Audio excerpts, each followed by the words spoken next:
यही नंबर है। ये गाड़ी ऐसे क्यों चला रहा है?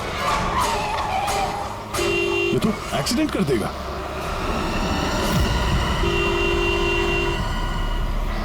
मुझे माफ कर दो, मुझे माफ कर दो, मैं मरना नहीं चाहता, मुझे माफ कर दो। किससे बातें कर रहा है? गाड़ी में तो कोई नहीं है।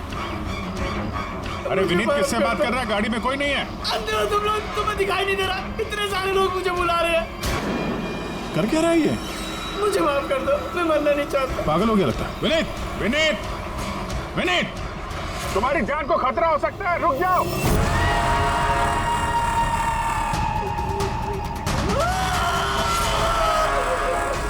अंकल, मेरे साथ खेलो ना, बहुत मजा आएगा।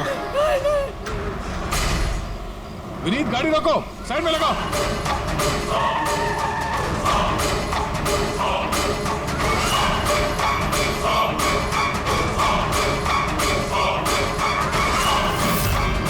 रुक जाओ। विनीत, विनीत,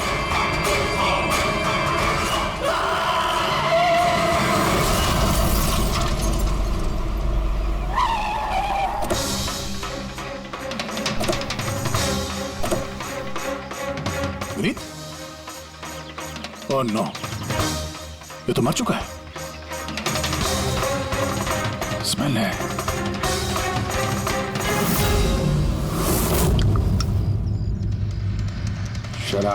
शराब पी के गाड़ी चला रहा था, लेकिन ये गाड़ी में बात कैसे कर रहा था?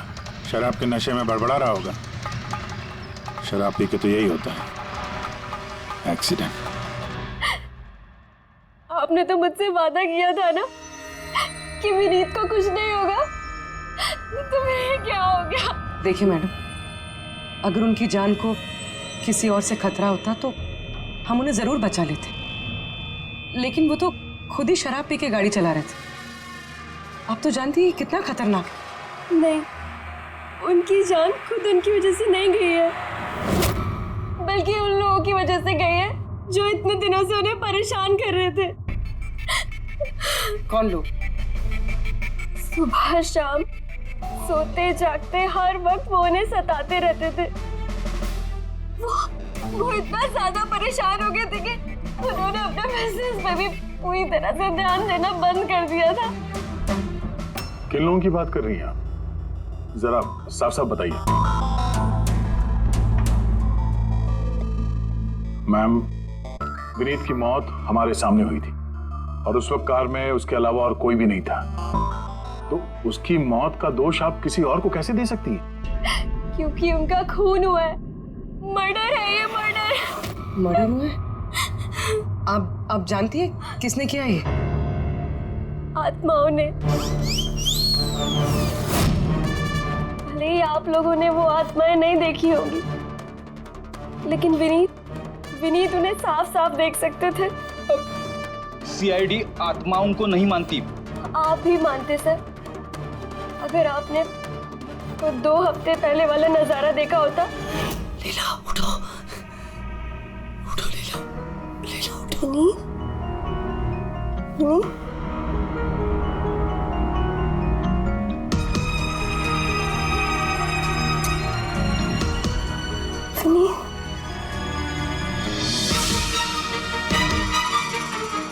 विनीत, लीला, क्या हुआ विनीत? वहाँ देखो, कबर्ड के ऊपर। क्या है वहाँ विनीत? लीला, कबर्ड के ऊपर मुझे घूर रहा है। लीला, मुझे सोने नहीं दे रहा। विनीत, वहाँ पे कुछ नहीं है, कुछ नहीं है वहाँ पे। तुमने ना जरूर कोई बुरा सपना देखा है। चलो आगे सो जाओ। मैंने कोई सपना नहीं देखा और वो देखो अभी भी घूर रहा है। तुमको दिख क्यों नहीं रहा यार? विनीत, वहाँ पे कुछ नहीं है। तुम्हारी तबीयत ठीक नहीं है विनीत, तुम आगे सो जाओ। चलो। कुछ नहीं है विनीत, मैंने ना बुरा सपना देखा, इसलिए ये सब हो रहा है। सॉरी सॉरी, मुझे माफ कर दो प्लीज। एक मिनट, ये विनीत किस चीज के लिए माफी मांग रहा था? ये तो मुझे भी नहीं पता सर। विनीत काम क्या करता था? सर, उनकी कंपनी हॉस्पिटल्स में मेडिकल इक्विपमेंट सप्लाई करती थी। आप श्योर हैं कि वो विनीत का खून आत्मा नहीं किया? सर, मुझे पहले तो नहीं लगता था, क्योंकि ना तो मैंने कभी कोई आत्मा देखी थी और न ही कभी मैंने उनकी आवाज सुनी थी। लेकिन बाद में मुझे विनीत की बातों पे यकीन होने लगा कि वो सच कहता था।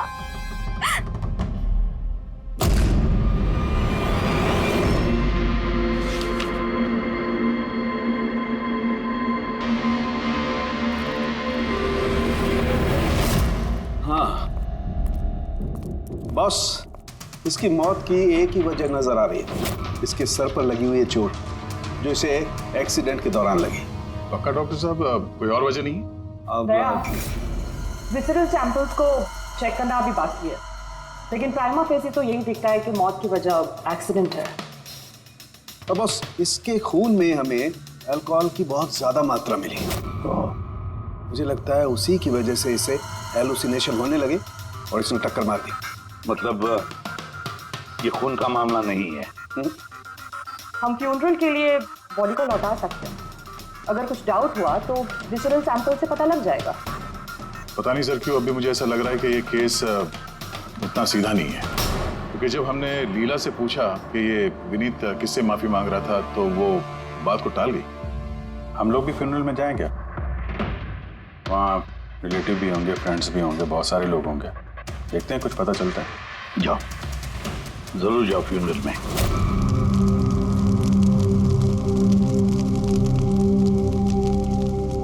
अच्छा हुआ मर गया, ऐसे गलत लोगों के साथ ऐसा ही होना चाहिए। तुमने बिल्कुल ठीक कहा, इसकी मौत इससे बदतर होनी चाहिए थी। बस अब उस दिन का इंतजार है जब उन दोनों की भी चिता जलते हो देखूंगा। उस दिन तुम सबको बहुत बड़ी पार्टी दूंगा मैं। क्या प्रॉब्लम क्या तुम्हारी? हाँ, यहाँ पर एक आदमी की चिता जल रही है, शौक मनाने के बजाय जश्न मनाने की बात करो तुम लोग। क्यों ना मनाऊं जश्न? अरे असली जश्न तो उस दिन मनेगा जिस दिन ये दोनों भी अग्नि की भेंट चढ़ेंगे। वो दोनों अग्नि की भेंट चढ़े या ना चढ़े, तुम सीआईडी के हत्थे जरूर चढ़ोगे। सर, अगर आप लोग सीआईडी से हैं तो आपको मुजरिमों का साथ देने के बजाय हम लोगों को इंसाफ दिलाना चाहिए सर। एक मिनट, कहना क्या चाहते हो? पूरी बात बताओ। सर, मेरा नाम रोहित है और मेरे पिताजी पर्पल हॉस्पिटल में एडमिट थे। डॉक्टर सर, वो वेंटिलेटर पे। डॉक्टर, नर्स डॉक्टर का रिलैक्स। मेरे पिताजी मर रहे हैं वहाँ पे, प्लीज डॉक्टर को बुलाइए प्लीज। क्या हुआ? क्यों शोर मचा रहे हो? शोर न मचाऊं तो क्या करूं? मेरे पिताजी मर रहे हैं वहाँ पर और आपके साथ यहाँ बैठकर मक्खियाँ मार रहे हैं। आप शांत हो जाइए प्लीज, आप जाइए पेशेंट के पास, हम आते हैं। मैम प्लीज जल्दी कीजिए प्लीज। गजब हो गया, सारे के सारे वेंटिलेटर्स एक एक करके बंद हो रहे हैं। यस मैम, हमारे 2 इंटर्न्स मैनुअली ऑक्सीजन दे रहे हैं कुछ पेशेंट्स को। मैम, हर पेशेंट के साथ ऐसा नहीं हो सकता, अगर वेंटिलेटर्स ठीक नहीं हुआ तो पेशेंट मर जाएंगे। धीरे बोलो। अरे ये हॉस्पिटल के रेपुटेशन का सवाल है, अगर मरीजों के घर वालों को पता चल गया है ना फिर बवाल हो जाएगा। डॉक्टर आप प्लीज 2 मिनट का वक्त दीजिए, हम सोल्यूशन। मैम, एक एक करके सारे वेंटिलेटर्स बंद हो रहे हैं। बाकी के वार्ड्स में चेक करो। Okay ma'am. अरे वो सप्लाई विनीत को फोन करो ना, वो ही अभी कुछ कर सकता है। बस टेंशन लेने की जरूरत। डॉक्टर महक, हुआ क्या है सर? वेंटिलेटर बंद हो रहे हैं सारे। आप प्लीज शांत रहिए, मैं बात करती हूँ ना। सर, एक एक करके सारे वेंटिलेटर्स बंद हो गए। क्या ऐसे कैसे हो सकता है? तो किसी हॉस्पिटल में फोन करो ना, वहां से मंगवाओ। अरे राजा, फोन लगाओ और मैं एक काम करो, टेक्नीशियन जो यहाँ पर है उसको बुलाओ। राजा, क्या हो गया तुम्हें? तुम्हें सुनाई नहीं देता सर क्या आप कह रहे हैं? आप लोग क्या डिस्कशन में टाइम वेस्ट कर रहे हैं? मेरे पिताजी मर जाएंगे वहाँ पर। प्लीज जल्दी आइए प्लीज। बस आते ही है please. Ma'am, very bad news. 2 patients की जान चली गई है, 5 पेशेंट्स बहुत क्रिटिकल कंडीशन में हैं। सर, अगर आज हम लोगों का परिवार हमारे साथ नहीं है तो उसके जिम्मेदार सिर्फ और सिर्फ ये 3 लोग हैं, विनीत, महक और राजा। ये विनीत तो इक्विपमेंट सप्लाई करता था ना? जी सर। और ये महक राजा? सर, जिस दिन ये हादसा हुआ उस दिन महक डॉक्टर इंचार्ज थे और राजा हॉस्पिटल का एडमिन संभालता था। ये सिर्फ राजा और महक आए हॉस्पिटल से या और लोग भी आए वहाँ के? आए ना सर, वो हेड नर्स परिणीता, वो शेखर जो कि मेंटेनेंस में, और वो डॉक्टर केदार इस हॉस्पिटल के मालिक। ठीक है, अभी शांत हो जाओ। हम इस मामले के तह तक जाएंगे। अगर तुम्हारे पिताजी के साथ नाइंसाफी हुई है तो उन्हें इंसाफ जरूर मिलेगा।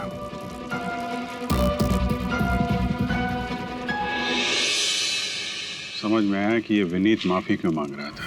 मुझे माफ कर दो, मैं मरना नहीं चाहता, मुझे माफ कर दो। और ये भी समझ में आ रहा है कि विनीत की मौत से इतने लोग खुश क्यों हैं। यानी विनीत की मौत का जिम्मेदार कोई भी हो सकता है। अब विनीत के बाद खूनी का अगला निशाना ये महक और राजा हो सकते हैं।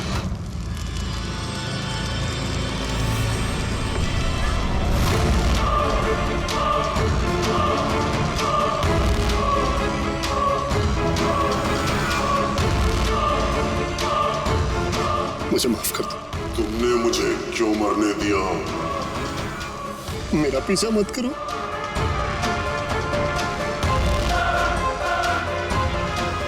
ये बात कैसे कर रहा? मेरा पीछा मत करो। उन्हीं काल्पनिक लोगों से जिससे विनीत बात कर रहा था। शायद ही तुम मुझे बचा सकती थी। क्यों मरने दिया मुझे? तुम भी मरने के लिए तैयार हो जाओ। और ये महक भी सहमी से लग रही है। छोड़ो, छोड़ो मुझे, छोड़ो मुझे, आग में मत खींचो। मेरी कोई गलती नहीं है। छोड़ो, छोड़ो, छोड़ो, छोड़ो मुझे, छोड़ो, छोड़ो, मत खींचो मुझे आग में। छोड़ो, छोड़ो। क्या कर रहे हो? इधर आओ। क्या कर रहे हो यार? हैं? मैं बस परेशान हूँ, इसमें आप लोग क्या कर सकते हैं? मुझे खुद ही निपटना होगा अपनी परेशानी से। आप इधर आओ, थोड़ा दूर हट जाओ इधर से। तो बहुत सारे लोग हैं जो विनीत की मौत की खबर सुनकर खुश हो गए हैं। हाँ सर, और अब वो महक और राजा की मौत की खबर सुनना चाहते हैं। राजा और महक, इनका बर्ताव भी कुछ नॉर्मल नहीं लग रहा था सर। काफी डरे डरे से लग रहे थे, विनीत की तरह। सर, विसरल सैंपल्स की रिपोर्ट आ गई है। ग्रेट। कोई गड़बड़ है? हाँ, एक आम इंसान का खून जितना लाल होता है, विनीत का खून उससे बहुत ज्यादा लाल था। अब समझ में आया कि विनीत को आत्माएं क्यों नजर आ रही थी। क्यों सर?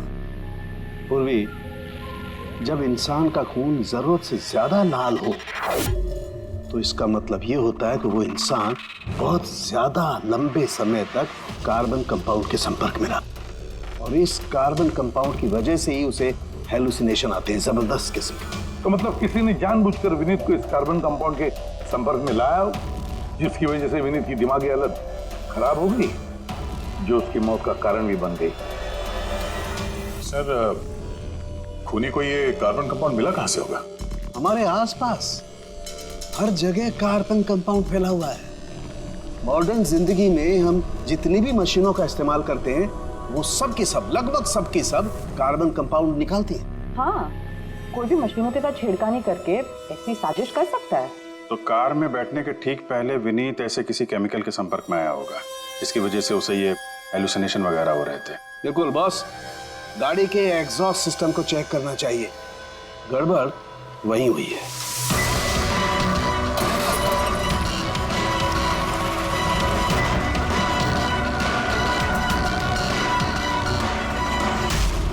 सालों के सर तो सही बोले थे सर। भाई, इसमें से तो केमिकल भर भर के आ रहे हैं। एक बात तो पक्की है पंकज, आत्मा कोई नहीं थी। हाँ सर, इसका मतलब अब खूनी के निशाने पे दो लोग हैं, राजा और महक।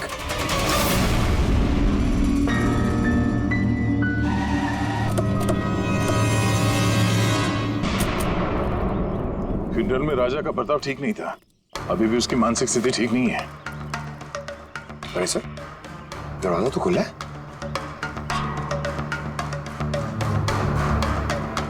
ये खूनी राजा तक पहुंच तो नहीं गया? ये क्या माहौल है? कैंडल्स,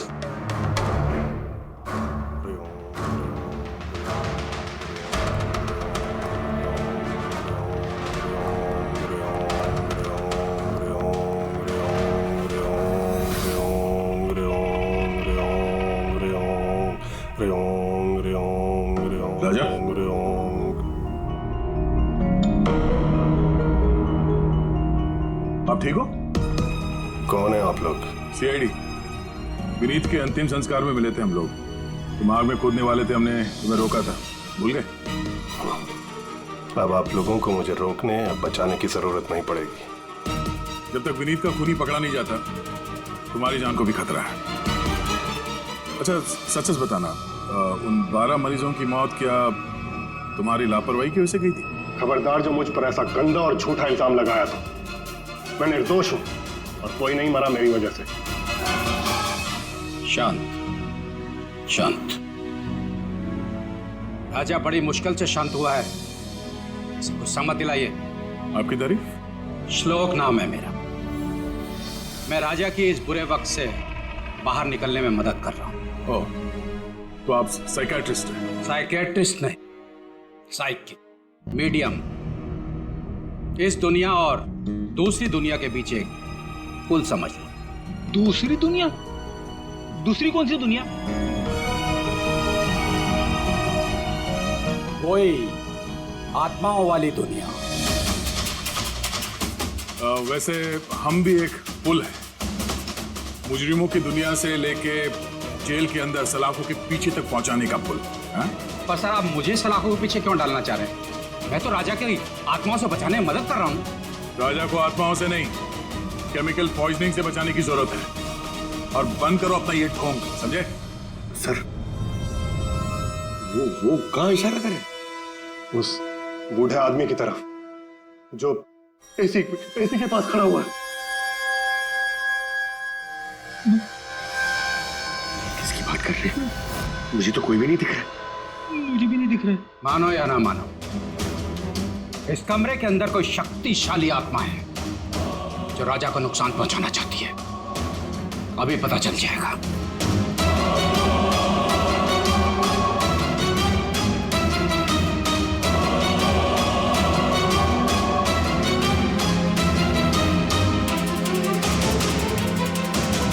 मीटर से आत्मा दिखेंगे?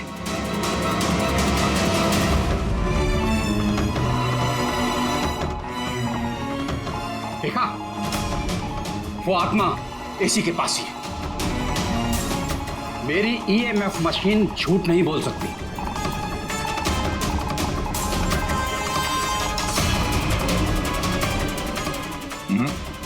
और हमारा भी ये मीटर गलत नहीं हो सकता, समझे?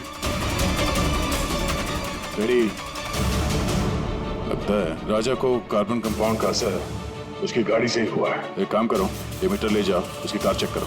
रेडी? पंकज बताओ महक, विनीत के फ्यूनरल पे क्या देखा तुम? मैंने किसी को नहीं देखा, कुछ भी नहीं देखा। झूठ मत बोलो। अगर कुछ नहीं देखा तो वहां से डर के भागे क्यों? मैं झूठ नहीं बोल रही हूँ, मैंने सच में किसी को नहीं देखा। अच्छा, अस्पताल में जो 12 मौतें हुई थी, क्या वो तुम्हारी लापरवाही की वजह से हुई थी? मेरी लापरवाही की वजह से? देखिए, मुझसे जो कुछ बन पड़ता है मैंने सब कुछ किया। मैंने डॉक्टर केदार से भी बात की, लेकिन उन्होंने कुछ एक्शन लिया ही नहीं, तो मैं और क्या करती? अच्छा, तो फिर इसमें डॉक्टर केदार की गलती है? उनसे भी ज्यादा गलती है उस राजा की। उसे चेक कर लेना चाहिए था कि वेंटिलेटर्स ठीक से काम कर रहे हैं या नहीं, उनके वक्त रहते सर्विसिंग हो रही है या नहीं। तो फिर राजा दोषी है? राजा और विनीत दोनों। विनीत को भी हमें वेंटिलेटर सप्लाई करने से पहले देख लेना चाहिए था कि वो कहीं खराब तो नहीं है। आखिर कितनी जानें टिकी थी उस वेंटिलेटर्स पे। लगता है राजा और विनीत के लिए तुम्हारे अंदर काफी कड़वाहट है। विनीत की मौत से तो बहुत खुश होगी तुम। ये कैसी बातें कर रही है आप? बिल्कुल भी नहीं। मैं एक डॉक्टर हूँ और मेरा काम पेशेंट्स की जान बचाना है। किसी की मौत से मैं कैसे खुश हो सकती हूँ?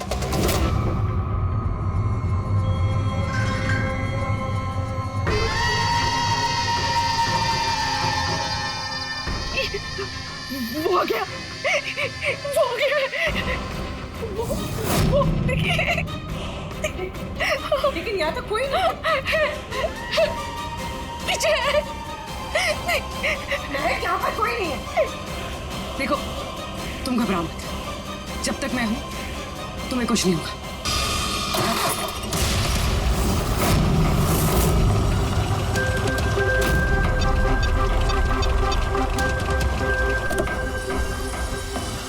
कार के एसी में तो कानून कंपाउंड नहीं है।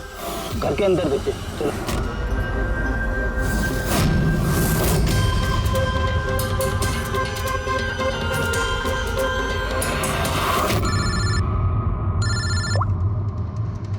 हाँ पूर्वी, महक के घर पे कोई केमिकल नहीं मिला। ठीक है, जब तक वो खूनी पकड़ा नहीं जाता तुम उसके साथ ही रहो, ठीक है? सर, हाँ, कार्बन कंपाउंड यहाँ पे भी नहीं है। कहीं कोई केमिकल नहीं मिलेगा। विज्ञान की दुनिया और केमिकल की दुनिया के अलावा भी कोई दूसरी दुनिया है, मानो या ना मानो। चुप, वो बंद। और जब तक बोलने को नहीं कहा जाए मुंह खोलना नहीं। राजा जी, आपको डरने की कोई जरूरत नहीं है। हम लोग हैं यहाँ पर, जब तक वो खूनी पकड़ा नहीं जाता सीआईडी आपके साथ ही रहेगी। मुझे सीआईडी की जरूरत नहीं है, ये है ना मेरी सुरक्षा करने के लिए। यार ये कैसे हो सकता है? ना राजा के घर में केमिकल मिला, ना महक के घर में केमिकल मिला, कैसे हो सकता है? सर, हमने राजा के घर को अच्छी तरह से चेक किया, एक एक कोना देखा, गाड़ी भी चेक की, कहीं कुछ नहीं मिला। हाँ मगर दया, अगर कोई केमिकल का इस्तेमाल ही नहीं हुआ है तो फिर राजा और महक को हेलुसिनेशन हुए कैसे?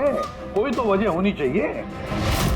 और सर, जिस तरीके से विनीत के कार के एसी में केमिकल का इस्तेमाल किया गया है, ये किसी नौसिखिया का काम नहीं लगता है, तो कोई एक्सपर्ट। एक काम करते हैं, मरने वालों के घरों में देखो, शायद कोई ऐसा आदमी हो जो केमिकल्स के बारे में अच्छी जानकारी रखता हो, कोई केमिकल्स में एक्सपर्ट।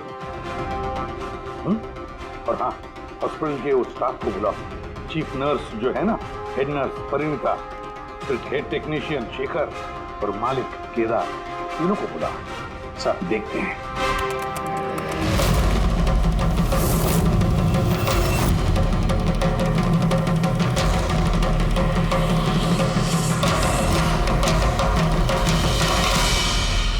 तुम्हारा नाम शेखर है? Yes sir. हॉस्पिटल के हेड मैकेनिक, मेन टेक्नीशियन, मतलब हॉस्पिटल में जब भी किसी मशीनरी में प्रॉब्लम्स आ जाते तो पहले तुम्हें पता चलता है। जी हाँ सर। तो हॉस्पिटल के वेंटिलेटर्स खराब हो गए थे, ये तुम्हें पता नहीं था? सर पहले से पता था। तो फिर किया कुछ नहीं क्यों? पता क्यों नहीं किसे? हाँ सर, इसमें मेरी कोई गलती नहीं है। तो फिर किसकी गलती? सर, मैंने महक को पहले से ही बता दिया था वेंटिलेटर्स के बारे में, कि वेंटिलेटर्स में प्रॉब्लम हो रही है और वो कभी भी खराब हो सकती है। और ये वेंटिलेटर्स बंद होने से पहले तुमने बताया था? यस सर, 1 वीक पहले। मैम, मैंने आपको एक नोटिस भेजा था, वार्ड टीम के वेंटिलेटर्स ठीक तरह से काम नहीं कर रहे हैं। ओह, मैंने वो तुम्हारा लेटर पढ़ लिया था शुभ, तुम टेंशन मत लेना, मैं कुछ करती हूँ। बट मैम, मामला थोड़ा अर्जेंट है। हाँ हाँ, मुझे पता है। डॉक्टर महक। यस मैम, आपको अकाउंट्स डिपार्टमेंट में इमीडिएटली बुलाया है। हाँ ओके, चलो। Okay ma'am. तुरंत परिचय करने कुछ ना कुछ करूँगी पक्का। बट सर, उन्होंने मेरी बात को सीरियसली लिया ही नहीं। हाँ, महक ने वेंटिलेटर्स खराब होने पर पेशेंट्स को बहुत बचाने की कोशिश की, मगर राजा सर इतने घबरा गए कि कुछ कर ही नहीं पाए। शेखर जी, तुम कितना सच बोल रहे हो, कितना झूठ, ये तो हम पता लगा ही लेंगे। सर, महक की कोई गलती नहीं है, उसने मुझे वेंटिलेटर्स खराब होने के बारे में पहले ही बता दिया था। लेकिन आपने क्या किया? सर, मैंने हॉस्पिटल के एडमिन हेड को बता दिया था, राजा को, क्योंकि हॉस्पिटल के जितने भी ये मशीनरी है उनकी देखरेख की जिम्मेदारी एडमिन हेड की होती है सर। तो आपने एडमिनिस्ट्रेटिव हेड राजा को बता दिया और आपकी जिम्मेदारी खत्म हो गई। अब मालिक है ना इस हॉस्पिटल के, तो जिम्मेदारी खत्म कैसे होती है आपकी?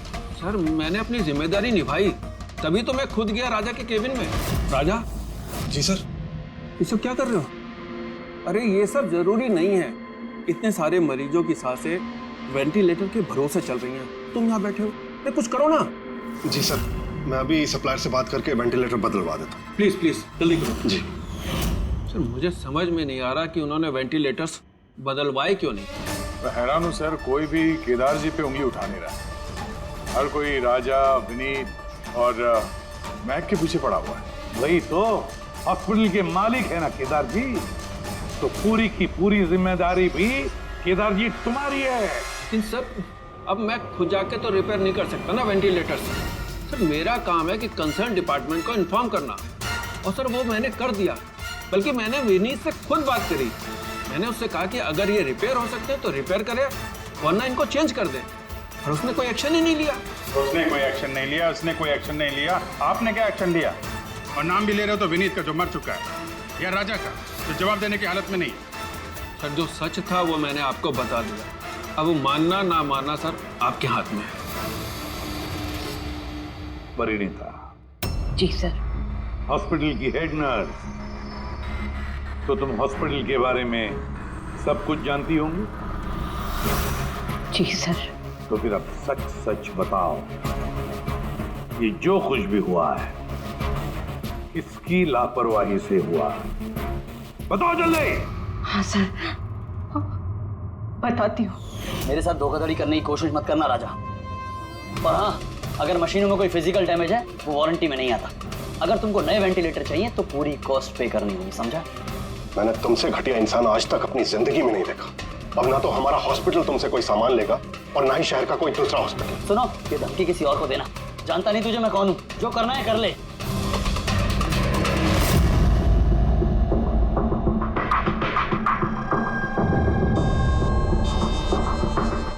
ये जो कुछ भी हुआ है इस राजा और विनीत के झगड़े की वजह से हुआ है। दोनों के झगड़े की वजह से सर इतने लोगों की जान चली गई। राजा को नए वेंटिलेटर का इंतजाम तुरंत करना चाहिए था। सर इन मरीजों के परिवार वालों में से 3 लोग ऐसे हैं जिन्होंने केमिकल इंजीनियरिंग की है। अच्छा, 3 लोग? तो फिर उनकी कुंडली निकालो, देखते हैं।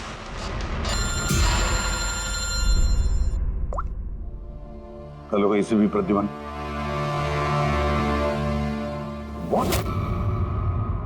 ठीक है, हम अभी पहुंचते हैं। क्या सर? राजा की मौत हो गई।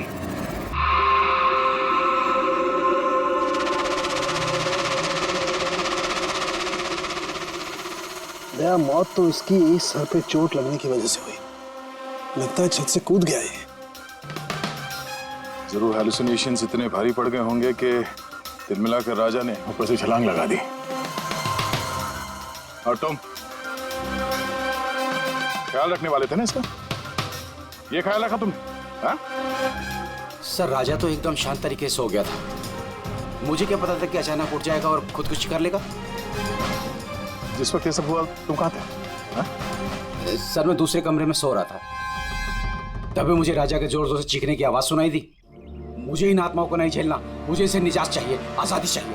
और जब तक मैं इसके पास पहुंचता ये छत से कूद गया साहब। वाह, क्या बात है। राजा को अकेले छोड़कर तुम घोड़े बेच के सो रहे थे? हाँ? मैंने तो कमर कस ली थी कि नहीं सोऊंगा, और न जाने कैसे नींद आ गई। जरूर मुझे उन आत्माओं ने सुला दिया होगा।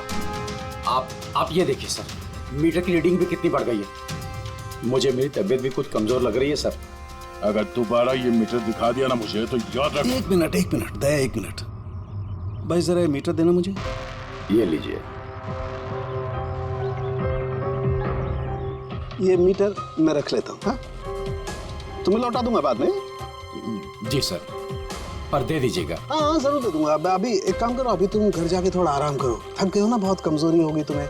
हाँ जी सर। बराबर सोए नहीं, जाओ आराम करो। ये क्या डॉक्टर साहब, उसे जाने दिया और ये मीटर रख ली? दया, ये मीटर जो है ना, ये बड़े काम की चीज है।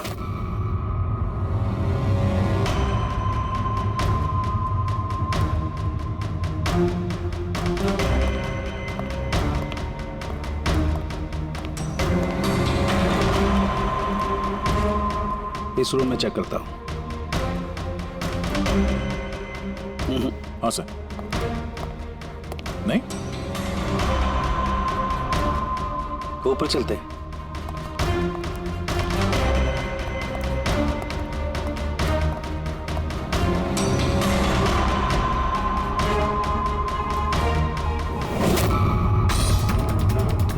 ये सालू के साथ आराम से, ये नीडल तो जंगली घोड़े की तरह भाग रहा है। माय गॉड, हम यहाँ पर ऐसे नहीं खड़े रह सकते दया। हमें प्रोटेक्टिव गियर्स पहनने पड़ेंगे। Protective gears? वो किस लिए सर? अरे अपनी सुरक्षा के लिए।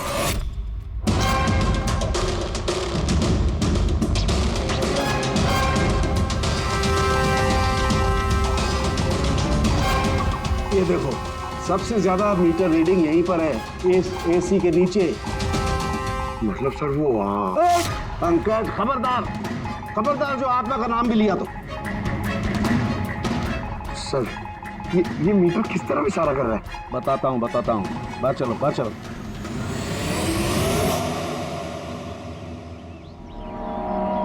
देखा दया, ये है EMF, इलेक्ट्रोमैग्नेटिक फील्ड डिटेक्ट करता है ये। इलेक्ट्रोमैग्नेटिक फील्ड्स, ये तो आजकल सभी इलेक्ट्रॉनिक अप्लायंसेस में होता है सर, टीवी, फ्रिज, एसी में। बिल्कुल दया, लेकिन उन अप्लायंसेस का EMF हिडन होता है, छिपा हुआ होता है, ताकि लोगों पर बुरा असर ना हो। कैसा बुरा असर? इसकी वजह से लोगों को नौशिया हो सकता है, जी घबरा सकता है, बेचैनी हो सकती है, और अगर ज्यादा देर तक संपर्क में रहे तो हेलुसिनेशन होना भी कोई बड़ी बात नहीं है। ओह, मतलब राजा को ये हेलुसिनेशन किसी केमिकल की वजह से नहीं हुआ है, अपने घर के इलेक्ट्रॉनिक अप्लायंसेस की वजह से हुआ है, क्योंकि उसका वो EMF ढका हुआ नहीं था। बिल्कुल। इसका मतलब है सर किसी ने ये जानबूझ के छेड़छाड़ की है इसमें। हो सकता है, वैसे ही राजा को अंदर से पछतावा महसूस हो रहा था, दुखी था बेचारा कि वो मरीजों को बचा नहीं पाया, इसीलिए हेलुसिनेशन उसे पछतावा के रूप में दिखाई देने लगे। शायद इसी पछतावे की वजह से इस विनीत की भी मौत हो गई। बिल्कुल, और वो अशोक, उससे भी कमजोरी इसीलिए महसूस हो रही थी क्योंकि वो भी काफी देर तक इस EMF के संपर्क में था। यहाँ पे वो कार्बन कंपाउंड नहीं मिला घर में। मिलेंगे कैसे थे? क्योंकि यहाँ तो EMF का इस्तेमाल हो रहा था, और सबसे ज्यादा रीडिंग मुझे बेडरूम के AC में मिली। इसका मतलब बेडरूम के AC में छेड़छाड़ हुई। फिर तो उस महक के घर में भी EMF। ओह नो, हमें तुरंत पूरी को इन्फॉर्म करना होगा।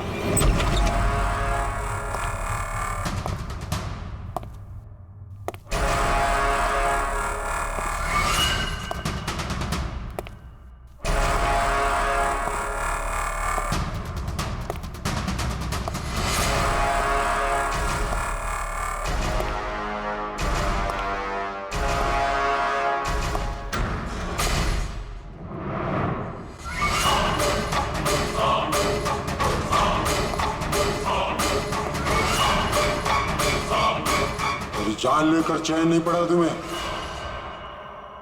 जो फिर से मुझे मारने आई हो।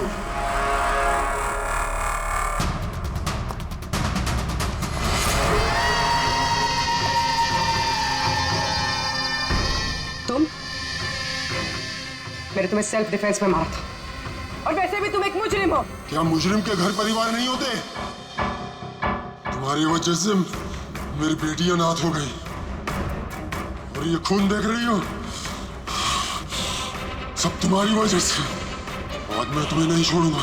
देखो, मेरे पास मत आना, मैं मार दूंगा। आज मैं तुम्हें नहीं छोड़ूंगा। मेरे पास मत आना, मैं कहती हूँ मार दूंगी। मैं कहती हूँ मेरे पास मत आना, मार दूंगी। क्या कर रही तुम? छोड़ो से। सर, आदमी। क्या?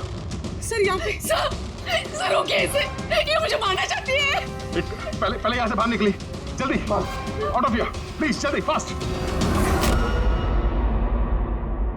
ये हैं वो तीन लोग जिनका संबंध केमिकल इंजीनियरिंग से है, सुहास, दीपक और किशोर। खूनी इनमें से कोई भी हो सकता है। नहीं अभिजीत, कार के AC में केमिकल फिक्स करना अलग बात है, और इलेक्ट्रोमैग्नेटिक फील्ड को इतनी होशियारी के साथ इस्तेमाल करना अलग बात है। मुझे लगता है कोई ऐसा आदमी है जिसे साइंस की, मेडिकल साइंस की बहुत अच्छी जानकारी है, या तो कोई डॉक्टर या कोई साइंटिस्ट। जिसने भी किया उसने पूरा बंदोबस्त किया था इस इलेक्ट्रोमैग्नेटिक फील्ड का, कि ये महक और राजा दोनों कायम के लिए उस EMF के असर में रहे हैं। हो सकता है जब ये दोनों हॉस्पिटल में अपना काम कर रहे थे तब भी ये EMF वहां पर प्रेजेंट था।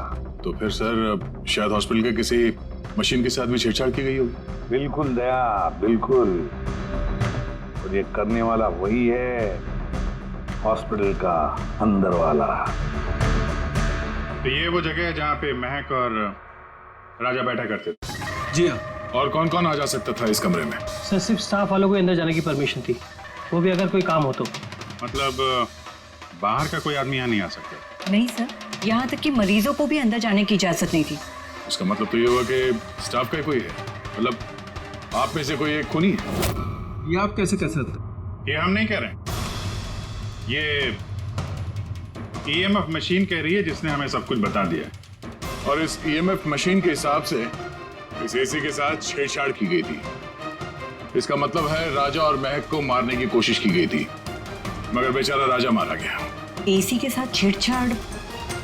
क्या कह रहे हैं आप लोग? हमें तो कुछ समझ में नहीं आ रहा। ये बात इस कमरे में मौजूद वही इंसान समझ सकता है जो खुद खूनी है। और वो आज यहाँ एक प्रोटेक्टिव गियर पहन के आया है ताकि इलेक्ट्रोमैग्नेटिक फ्रीक्वेंसी से उसे कोई नुकसान ना हो। क्यों? कौन है वो?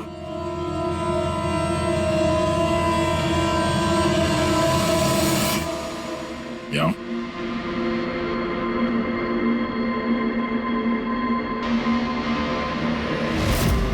फैशन सेंस तो बहुत अच्छा है तुम्हारा शेखर। कपड़े के अंदर ये सुरक्षा कवच। तुम्हारे सारे पत्ते खुल चुके हैं शेखर। हमने तुम्हारे बारे में सब कुछ पता लगा लिया है। तुम ही यहाँ पे सिर्फ ऐसे टेक्नीशियन हो जो एसी के साथ छेड़छाड़ कर सकते हैं। अब जल्दी बताओ, क्यों किया तुमने ऐसा? हाँ, मैंने किया ये सब। और क्या गलत किया अगर मैंने महक, विनीत और राजा पे इल्जाम लगाया तो? इन लोगों की वजह से 12 मरीजों की मौत हुई जो मुझसे देखा नहीं गया। और मैंने सोचा कि इन लोगों को भी वैसी ही मौत मिलनी चाहिए जैसे उन 12 मरीजों को मिली। इसलिए मैंने EMF और कार्बन कंपाउंड के जहर का इस्तेमाल किया ताकि इन लोगों को ऐसी मौत दे सकूं। मौत नहीं, एक भयानक मौत। और ये मेरा इंसाफ था। इंसाफ करने का हक सिर्फ कानून को है, किसी और को नहीं, समझे? तुम जानते थे उस केमिकल के इस्तेमाल से उन लोगों को हैलुसिनेशन होगा। वो मरे हुए मरीज उन्हें सामने दिखाई देंगे जिसकी वजह से वो पागल हो जाएंगे। क्यों? और मैं अपने मकसद में कामयाब भी हुआ। जैसी मैं मौत चाहता था वैसी ही मौत विनीत और राजा को मिली। मगर अफसोस, महक को आपने एंड मोमेंट पे बचाया। कामयाब तो तुम तब होते जब बिना कोई जुर्म किए उन्हें उनके अंजाम तक पहुंचाते। क्या फर्क रह गया तुम में और उन दोनों में? अब तुम भी एक हत्यारे हो। तुम्हें क्या सजा मिलेगी इसका फैसला तो अब अदालत ही करेगी।